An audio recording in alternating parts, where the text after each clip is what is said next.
May mga nagre-request na gusto daw nilang makita yung view nitong Residence mula sa itaas. At dahil dyan, bumili tayo nitong DJI Mini 5 Pro na drone. Biro lang, regalo lang to sa akin kasi di naman tayo ganun kayaman para basta-basta lang bumili ng mga gamit na bihira lang naman natin magagamit. Kaya ngayon, samahan nyo ako na i-unbox to. Tara! Honestly, hindi ko rin talaga alam kung paano ko to gagamitin. Meron naman akong drone before, pero once ko lang rin kasi itong nagamit, kaya parang nasira na nga yata. Ito yung drone ko dati na minsan ko lang talaga nagamit. Nakalimutan ko na nga kung anong DJI ito eh. Ito ngayon, feeling ko masusulit ko na. Gaya niyan, kukuhanan natin ng shot sa itaas itong Residence. Wow, may bag na siyang kasama. Ang ganda ng remote niya kasi meron na siyang pinaka-monitor so hindi ko na kailangan mag-connect pa or maglagay ng phone dito. Next, ano naman to?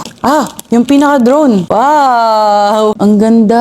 Parang mas maganda yung quality nito kaysa sa nabili ko before. What's this? Battery ba to? Parang battery kasi tatlo eh. So baka yung isa nandito na sa pinaka-drone.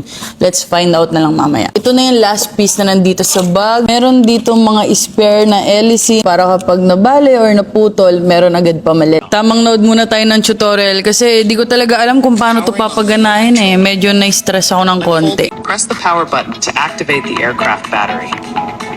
Laban Tagalog. Ang hirap intindi. Okay na, all set na. Chinarge ko lang saglit at ngayon, papaganahin na natin. Di ko alam kung paano to papaganahin pero sana mapagana natin ng tama. Baka mamaya biglang mawala. Sobrang lakas ng hangin guys and medyo makulimlim rin. Kaya kailangan na natin itong simulan dahil baka abutan pa tayo ng ulan. Nakakabahan ako. Wait lang. Forward ko muna. Hinahangin siya. Okay na siguro yung ganyang kataas.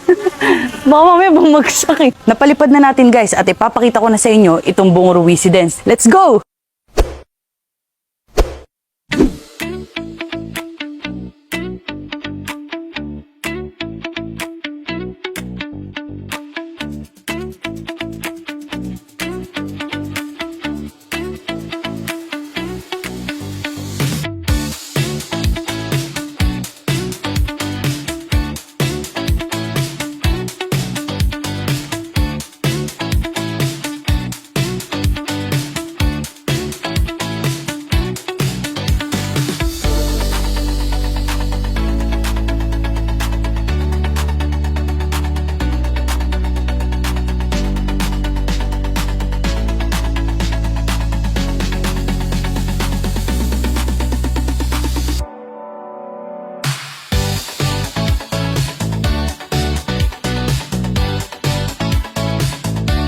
Uy, baka masagasaan niya ako.